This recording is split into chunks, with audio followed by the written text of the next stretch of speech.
For the Life of the World is a production of the Yale Center for Faith and Culture. Visit us online at faith.yale.edu.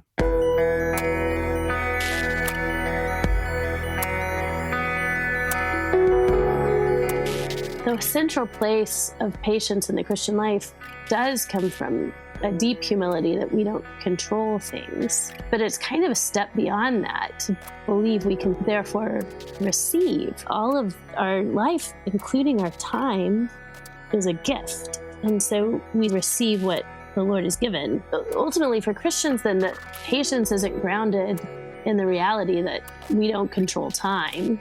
It has to be grounded in the reality that God does control time.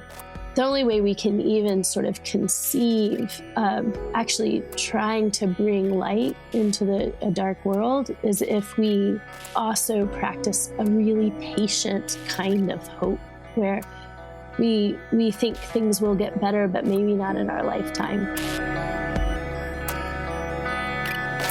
This is For the Life of the World, a podcast about seeking and living a life worthy of our humanity.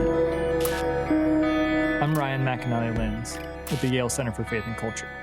We've come to the final installment of our 6-episode series on patience, why it's so hard, what's good about it, and how we might cultivate it. My motivation for having these conversations was honestly personal.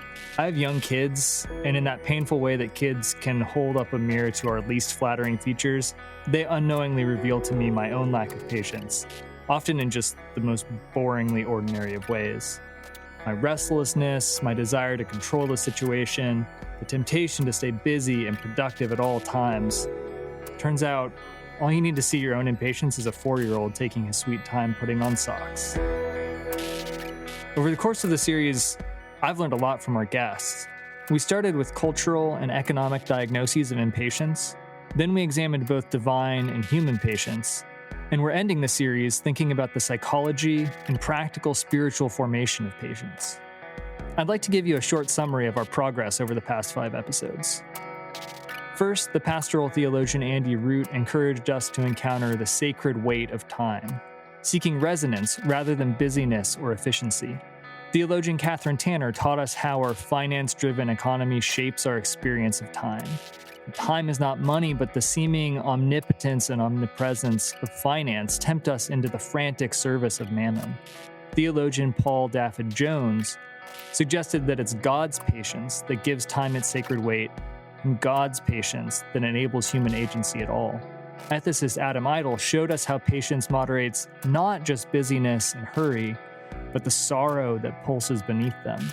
He explained how joyful contemplation and prayer help us understand patience from inside the struggle to receive it. And most recently, psychologist Sarah Schnitger explained the science of patience, how researchers try to measure it, and the kind of practical interventions that can make us more patient people. Today, the Reverend Tish Harrison Warren joins me to explore patience as spiritual formation. She's an Anglican priest and author of Liturgy of the Ordinary, Sacred Practices in Everyday Life, which was Christianity Today's 2018 Book of the Year, and Prayer in the Night for those who work or watch or weep. She recently started a weekly newsletter on faith in private and public life for the New York Times. We discuss the human demand for control in both ordinary and extraordinary life events, from the line at the supermarket to the cancer ward.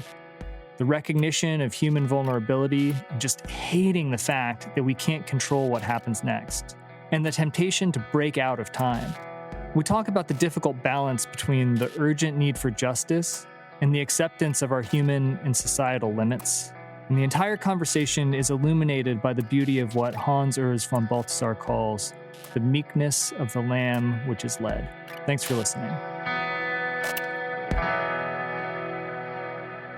Tish, thank you so much for coming and spending a little time with us today. It's much appreciated.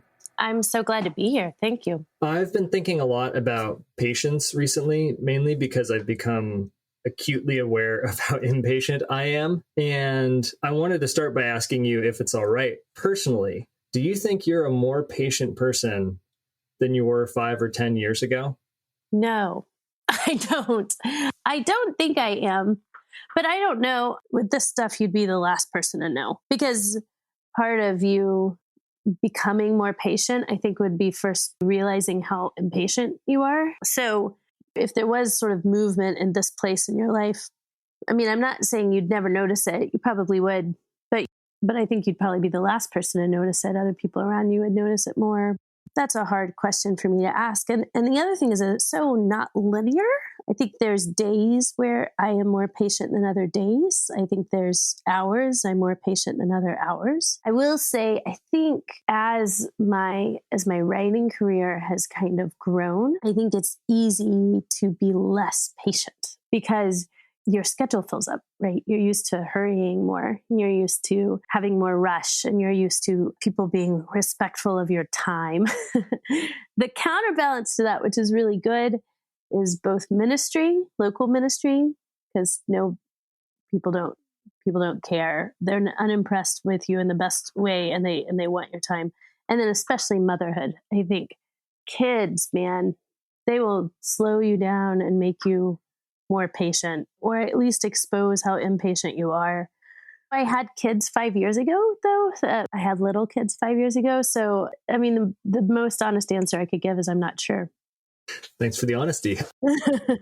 It's really striking, the thought that patience is one of those things that's easier to observe in others than in yourself.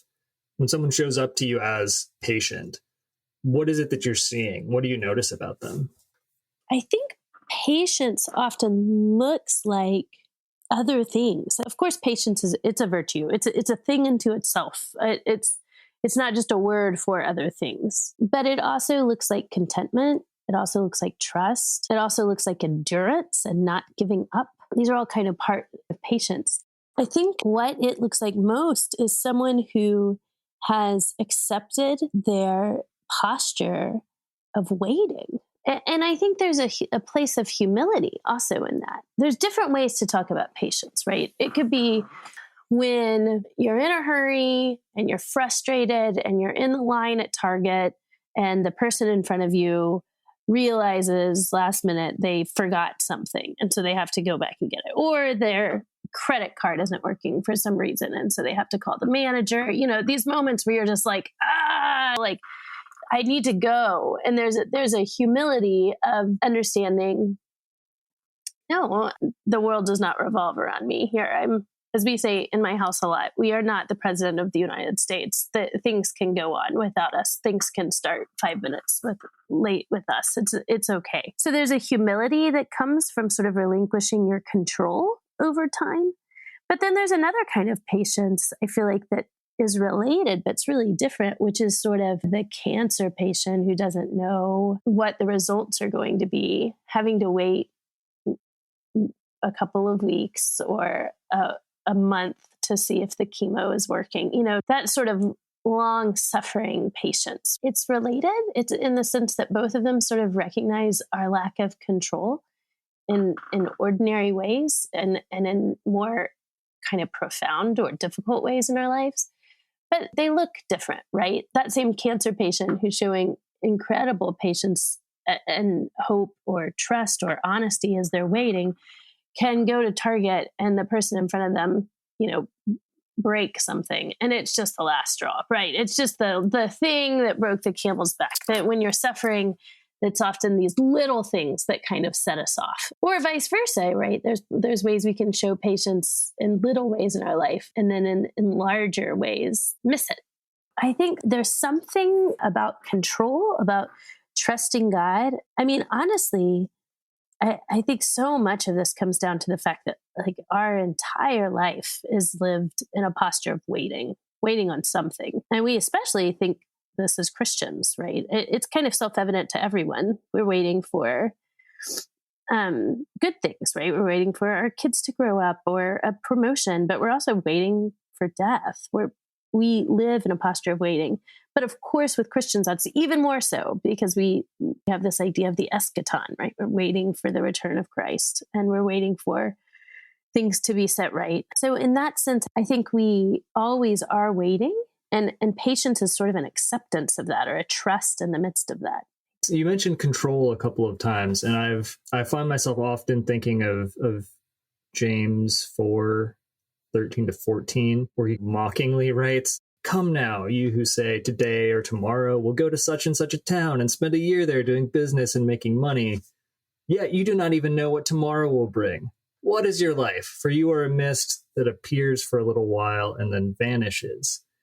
My stomach kind of scrunches up when I read that, because honestly, I want to know what's going to happen this afternoon. I want to say that I get to decide what I'm doing. Totally. I totally identify with that. In the Liturgy of the Ordinary, you point out that this connection to control is really based on an illusion, that we are in this posture of waiting, but we really don't want to be. And I wonder if you have thoughts on why we hold so tightly to the idea that you can, plan out your day in like 5-minute intervals and have everything go according to plan. Yeah, that's interesting. I talk about that in Liturgy of the Ordinary. I also talk a lot about that in my next book, Prayer in the Night. I have a chapter on waiting and kind of on patience. And I say in there this line, I'm paraphrasing, it's not in front of me, but it's something like, we can scale all of human knowledge and still not know what's going to happen by breakfast tomorrow. It was one of those lines when I wrote it, I had to stop. I mean, that's obvious, but what I just said is obvious. We all know that. You don't need a, theology degree to know that. But writing it down, it was just sort of like, I hate that. I hate admitting that out loud. I hate that reality. And I think it is just this recognition that we are deeply vulnerable and that we are not in control. It's a hard idea to realize that actually we aren't in control of time. Dorothy Bass, in her book, Receiving the Day, has this great line about how we live our lives trying to believe that salvation comes from staying ahead of the crush, that if we can just control our time well enough, that we can then live the life we want to live. But of course, time is out of our control. And so some of what Christian patience is rooted in is the idea that time is not ours, even our time, that moments and days of our life ultimately belong to God. So Hans Urs Von Balthasar has this great quote. This is what I was thinking of when the whole time you were asking me this question is he says, God intended man to have all good, but in God's time, and therefore all disobedience, all sin consists essentially in breaking out of time. Hence the restoration of order by the Son of God had to be the annulment of that premature snatching at knowledge, the beating down of the hand outstretched toward eternity, the repentant return from a false, swift transfer of eternity to a true, slow confinement in time. Hence the importance of patience in the New Testament, which becomes the basic constituent of Christianity. More central even than humility, the power to wait, to persevere, to hold out, to endure to the end, not to transcend one's own limitations, not to force issues by playing the hero or the titan, but to practice the virtue that lies beyond heroism, the meekness of the lamb which is led. I love this quote, but it made me, when you were talking about the sense of control that we all want to have, which is very real and I identify with, and when Dorothy Bass talks about how we sort of see salvation as ultimately being able to control our time and kind of stay ahead of the things that are coming for us, even death, right? Is this other reality, the meekness of the lamb which is led. But ultimately for Christians, then, that patience isn't grounded in the reality that we don't control time. It has to be grounded in the reality that God does control time, right? That when we try to break out of time, we can't do that because we're creatures, because we aren't made for that. But that the universe is not therefore careening out of control without any kind of meaning, and our lives are not careening out of control, that we can sort of practice meekness because we believe we're being led. The central place of patience in the Christian life does come from a deep humility that we don't control things. But it's kind of a step beyond that to believe we can therefore receive, right? And that's partly why Dorothy Bass named her book Receiving the Day, is the idea that all of our life, including our time, is a gift. And so we receive what the Lord has given, whether that's really beautiful things or that's like a really frustrating moment of being stuck in traffic and being late and feeling impatient. But there's something of recognizing not just our lack of control, but our creatureliness in there that should, for Christians, point us to who is the creator, who is in control of time. Do we have someone leading us? If sin is kind of, I love this line, the premature snatching at knowledge, premature there would imply there does come a time, a fullness of time where we receive the things we're longing for. We just can't run ahead of ourselves with that. That gets us, I think, into the thick of some of the hardest stuff of Christian life, which is, sure, receiving everything as a gift, but it's hard to say that so much of it isn't somehow a poisoned gift or warped or twisted, such that, receiving it in trust becomes maybe not even just hard, but it almost seems perverse. Yeah, that makes sense. And I don't mean by that we have to sort of pretend that everything we receive is good. Truly bad things happen in time. And so it's not like the fact that we're creatures in time is this lovely, wonderful thing at all times. So trust is inseparable from patience, right? But I also think maybe more profound, Robert Wilkin actually said that the singular mark of patience is not endurance or fortitude, but hope. He was actually talking about Tertullian there. He was saying for Tertullian, the singular mark of patience is hope. And so I do think I don't want to disagree with Tertullian here, although honestly, come on, I'm a female priest, so I disagree with Tertullian all the time, but you just are a disagreement with Tertullian. Right. But that being said, I also respect that, Tertullian's a church father. He has wisdom, much wisdom that I don't. That said, I don't want to push that too far. I think that endurance, and fortitude, that long suffering is very much a part of patience. But I also do want to highlight kind of what he says here of ultimately, though, patience looks like hope for the Christian. That it has to, because things are so broken in the world, that the only way that we can have true patience in the midst of darkness is if we're practicing hope. Wilkin goes on to say, like, patience is ultimately grounded in the resurrection, that it's oriented towards the future and towards what God is doing. I mean, I want to be really clear and careful here that doesn't mean we do nothing.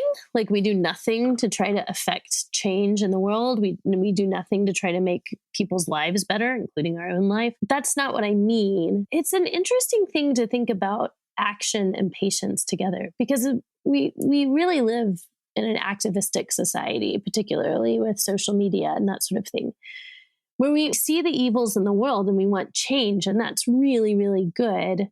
And I want to commend that. But I also think that we can think that comes quickly, or that's just a matter of getting enough hashtags and the justice and righteousness and shalom, that we can kind of gin it up soon. But I really think the things that we're longing for, I mean, ultimately is God setting things right. I think it is an eschatological longing. But even before then, even the things that we're longing for are kind of proximate longings, take generations often, take a long time, take lots of men and women working really hard for change over long periods of time. And so the only way we can even sort of conceive of actually trying to bring light into a dark world is if we also practice a really patient kind of hope, where we think things will get better, but maybe not in our lifetime. And so we are working not just for our kids, but for our grandkids or their grandkids. We need sort of that long perspective, I think. I don't mean by that to sort of baptize gradualism. I just also think it's naive to think that the problems in our society are so easily solved that we can, get them all done in a year or so. I just think when you look at redemption, it takes a lot of people working really hard for long periods of time. And you think, well, in the middle of that, they didn't know change was coming. And we can look at something like civil rights and say, we sort of know there was hope and there was change made, or anything. I mean, the end of slavery or the voting for women. But in the middle of it, they had no idea if things would get worse or better. And so hope and a patient sort of hope is the only thing that actually gave the ability to continue their work, right? So in other words, I think that patients can get a bad rap, that Christians are just trying to teach folks to be like bovine in their passive acceptance of suffering. And I don't think that's true. I think there's always a witness for seeking light, for seeking active redemption, for seeking like active change and bringing active peace in the world. But I also think that's always tempered a very real idea that sin is deeper and darker than we think. And so we're not going to be able to fix this fast or fix this easily. I think you're on really important stuff here. And in a lot of ways, honestly, you were anticipating the sort of questions that I would follow up with as you zigged and zagged. Sorry, I started preaching. Patience, but that not being quietism, a long view, but that not being gradualism. Yeah. There's one place where I want to try to find the synthesis if it's there, because the sort of historical examples that you gave, they involve these long arcs, right? They're lengthy stories and they're still in great part ongoing. Mm-hmm. But there are also these moments of intense urgency where it's not like in around 1919, 1920 or so, women activists were saying, yeah, this could happen a little later. It was like, that was the moment now. Right. When do we want it? Eventually. Similarly, there's two just like really decisive and insightful texts from King, the letter from the Birmingham jail and Why We Can't Wait, that say, no, long processes are not the right thing now. And I wonder, do you have any wisdom about what sort of discernment is involved at the level of social action, but even also in the level of an individual life between I'm in the midst of the slow grinding of hope where haltingly and often with a lot of backsliding, you get little glimpses of the kingdom of God coming to be, versus this is the moment. Waiting is not only not easy, as a Mo Willem book puts it, but waiting is not right for now. Mm-hmm. I'm not sure there's a prescriptive answer. In other words, I don't know if it's like, okay, in this situation, you wait, and in this situation, you don't. I don't exactly have an answer. I mean, as I grow older in the Christian life, I just see more and more has to do with discerning your moment, discerning the times, discerning one's particular calling in a particular place and time. And that's really hard. And I think there is just this tension of the fact that we really can actually bring change in the world. And yet this reality that things will not be fully set right until Jesus himself sets things right. I think that we can shy away from that. I talk in prayer in the night about the sort of the wild street preacher that's like, repent for the kingdom is near. Like in urbane circles, we want to think, our faith has nothing to do with that. It has nothing to do with his kind of fundamentalist, the rapture's coming kind of faith. And I think that rapture theology and that sort of thing has really, really hurt our view of eschatological hope and the idea that we wait for the resurrection of the dead and the life of the world to come. But truly, I mean, that's a real part of Christianity that we can't avoid. We say it weekly, right? In the creed is we are waiting for the life of the world to come. And yet that world crashes into our moment. That's not just a static out there in the future, that's actually coming. The kingdom is rushing towards us. And so we can participate in real change. Like you said, Dr. King is constantly calling the white church out of gradualism, out of a call for patience, and saying, that patience is actually being used as a way to christen cowardice, right? That patience is a way to christen inaction, to just bolster the status quo. And I think this is true. I think when people in power tell people not in power to have patience, it's a really different call than when people who are experiencing oppression are calling one another to patience, right? But I wanted to say in the Christian life, there's both. My friend Esau Macaulay, who wrote a book called Reading While Black, we talked about the way that Paul deals with slavery in Scripture. And the fact is, Paul kind of plants this bomb, to treat the slave as a brother, that if that was taken truly seriously, it would undo slavery, right? It would make slavery impossible. You can't treat someone like a brother and also own them. Yet, Paul didn't just say, okay, guys, let's end slavery today. There was this gradualism sort of built in.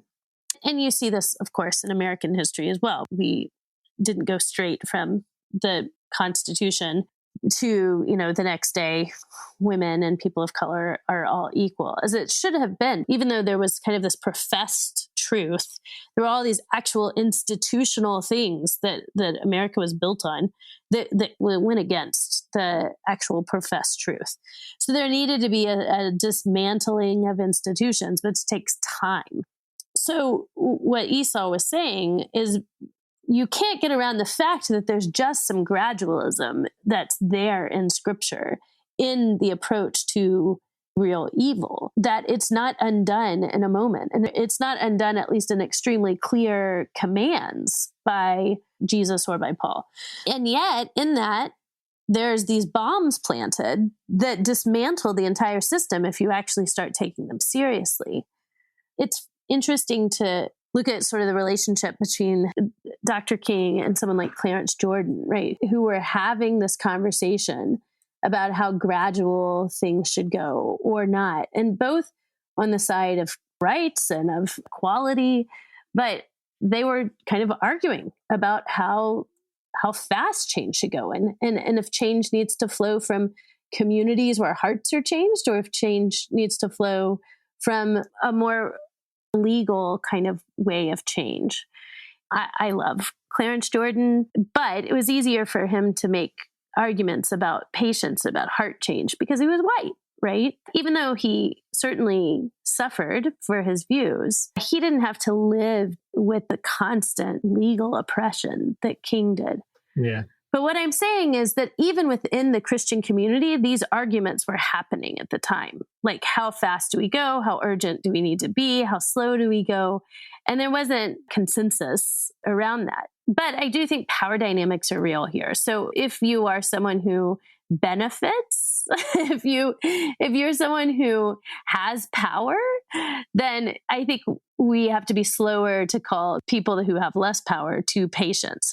Patience shouldn't be weaponized, is what I'm saying. Yeah. But I also don't want to let go of the fact that patience is an actual and real virtue, because I think there's another side of that where we can say everything is urgent. The moment of our culture calls for kind of constant advocacy.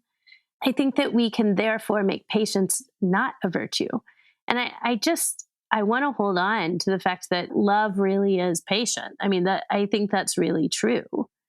So what I hear you saying is, with respect to how patience bears on action, both broadly, societally, and probably also personally, there's just no getting out of the difficulty of the work of discernment. There aren't rules that you can just apply at all times. There aren't even rules that you can just apply to particular situations via formula. And this is why patience is so bound up with it's bound up with waiting on God and God's relation to time, because it's about, like you said, discerning the times. And that raises for me the question of, like, what are the practices of discernment? How do you become more discerning? And how do communities learn to discern when we have individually and as communities, by and large, relatively poor track records of doing so?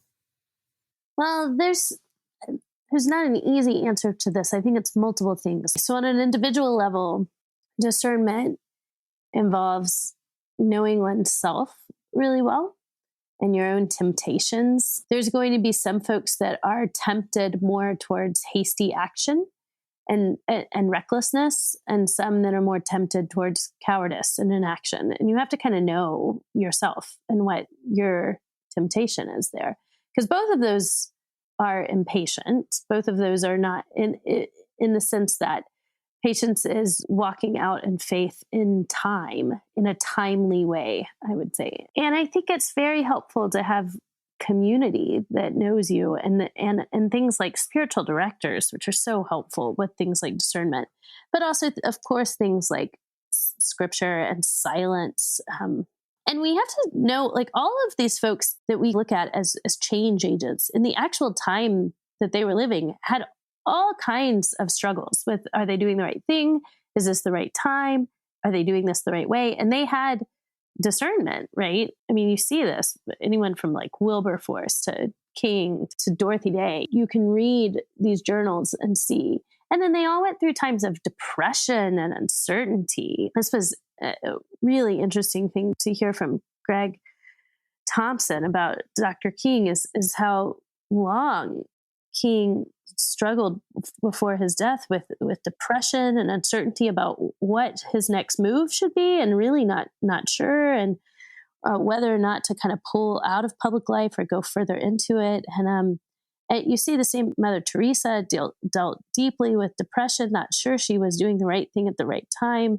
Dorothy Day constantly is questioning sort of how strategically, what's the best move to help workers? When do they go slow? When do they go fast? All the things we're sort of talking about, it now seems like, oh, they clearly knew what they were doing. They actually didn't. And we're wrestling with these questions of timing and how fast or slow to go the whole time. And so some of this is like, it's the Holy Spirit, right? The Holy Spirit brings change and leads us even when we don't really necessarily know what we're doing. But in terms of kind of what community things we can do, I'd say, I just want to be aware or bring up or throw out in this kind of mix that I do think things like the internet and Twitter and our Twitter discourse really sort of train us towards impatience. They train us towards thinking of quick solutions. One of the things that I want to make a distinction on here is that even though there are times of like urgent change, like you brought up in the civil rights movement, they were still thinking institutionally about that. I mean, urgent change even then was still things like bills going through Congress, right? That just takes time in ways that when we say urgent change now, we're thinking this is all we want to talk about for the next 3 weeks on Twitter before we move on to something else. I really respect my friends who are doing advocacy that actually involves like institutional change, legal change, things like reform of immigration bills, which most of us are like, we care about in an urgent way for a couple of weeks a year when it's being talked about, and then we don't anymore, right? But there's people that are working day in and day out for change that in some senses, I mean, it is urgent.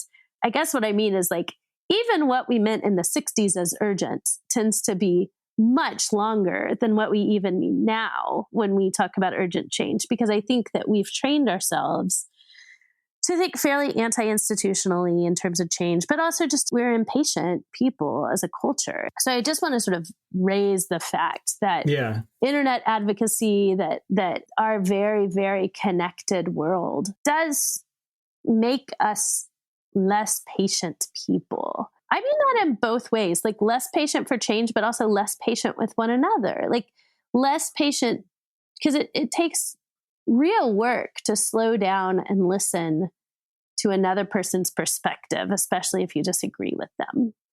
And that takes patience, right? We talk about this, having patience with one another. And we often don't have the habits of slowing down to have even that level of patience to just try to understand the perspective of someone else. And so in terms of community patience, I would say one of the things we can do is get off the internet more. I don't, of course, mean totally, but more. Have real conversations with real people, understand real institutions and how change works over time, and also practice things like silence and solitude and getting into nature and having human bodies. These are things that require patience, like having a body just requires an enormous amount of patience that we don't think about really, or we haven't historically, because it's just built in, right? It's just sort of built into our life and culture that things like embodied talking will take time. But now, in a time when you can just text someone, we don't have that as much. So really, I'm saying sort of older, slower embodied practices, and even things like reading a book, sitting with an argument that you don't fully understand for a long time. These are things that build your muscles of patience in ways that as a culture, we're kind of letting go of. So I started by asking you about your own patience. And I wonder if it'd be okay if I close by asking, so some of these slower embodied practices, are you taking those up? Are there ways that you're using those to try to help teach your kids to be patient? Yeah, that's a great question. It's funny because my kids are so slow. Yep. They're the ones teaching me to be patient, really. So this is such an obvious answer, but it's a way is just to really limit screen time, and so that they have to do things like read or walk to a store even the practice of having to go to a friend's house to see them takes a kind of patience versus I want to talk to a friend right now and can get on Zoom kind of thing. But I don't know. I mean, for kids, like things like boredom really help generate patience. I mean that patience often is kind of enduring under hardship, right? But it's hard as a mother to be like, I'm going to intentionally insert hardship into this situation so my child must endure. But there are little ways of hardship that our kids should have to endure, like boredom, like sitting in a church service that they don't love at every moment, right? And I mean, we have children's church and our kids go out and have fun. But our older kid, sometimes we want her to sit through the church service and she gets a little out of it and it's mostly bored. I know she's 11, so she can fully handle it. So we intentionally make her kind of sit in uncomfortable situations, like sitting in church or being bored, that are not horrible hardships, but are just moments to practice patience. And again, I just think life in a body and life with real people inevitably involves patience. You have to wait on other people. You have to wait on your brothers and sisters. You have to wait for dinner. There's a creatureliness, I think, that I want her to plug into that we just do by limiting instant gratification, particularly instant gratification that comes through screens. But honestly, to be totally honest, my kids are better at patience than I am. I think patience is something that we sort of learn our way out of through privilege and through being, important adults. I think kids spend a lot of their time waiting. I mean, I remember that as a kid, just feeling like you had to spend so much time waiting on other people. Yeah, growing up is in part developing the illusion that you don't have to wait. You get to be the actor. That's right. Yeah. Tish, thank you so much for sharing your time with us today. It's that precious, uncontrolled, creaturely time, and we really appreciate it. Yeah, thank you. The illusion of control is ever present. God's empowering patience with us does, in fact, give us a stewarding control and responsibility for our segment of the world, for our vocation. But there's an idolatrous temptation to break out of our place in time as beautifully ordinary creatures, an attempt to manage our sorrow with hurry, busy work, speeding things up, and trying to solve every problem with technology and money. But the meek patience of Jesus calls us to be led, to make the Lord our shepherd, to sit beside still waters, even while the world around us presents chaos, trauma, and damage. Not because those things can't touch us, but precisely because they can. Not because we have no responsibility to work to heal and restore, but precisely because we do. The patience of the Lamb is now, and always has been, a radical act of resistance against injustice, against the inhumane, against sin and evil and their assaults on the goodness of creation. I'm not sure I'm more patient now than when I started these conversations, but I know they've inspired me to a surprisingly joyful pursuit of patience I hope they've done the same for you. Thanks for listening to this series, friends.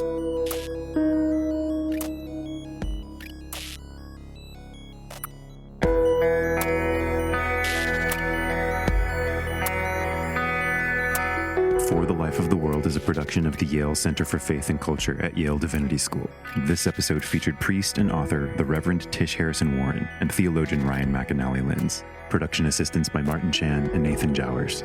I'm Evan Rosa, and I edited and produced the show. For more information, visit us online at faith.yale.edu. New episodes drop every Saturday, with the occasional midweek. If you're new to the show, we're so glad that you found us.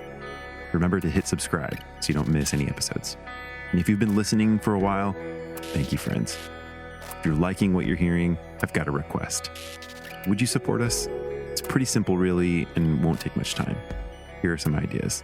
First, you could hit the share button for this episode in your app and send a text or email to a friend or share it to your social feed. Second, you could give us an honest rating on Apple Podcasts. How are we really doing? Finally, you could write a short review of the show in Apple Podcasts. Reviews are cool because they'll help like-minded people get an idea for what we're all about and what's most meaningful to you, our listeners. Thanks for listening today, friends. We'll be back with more this coming week.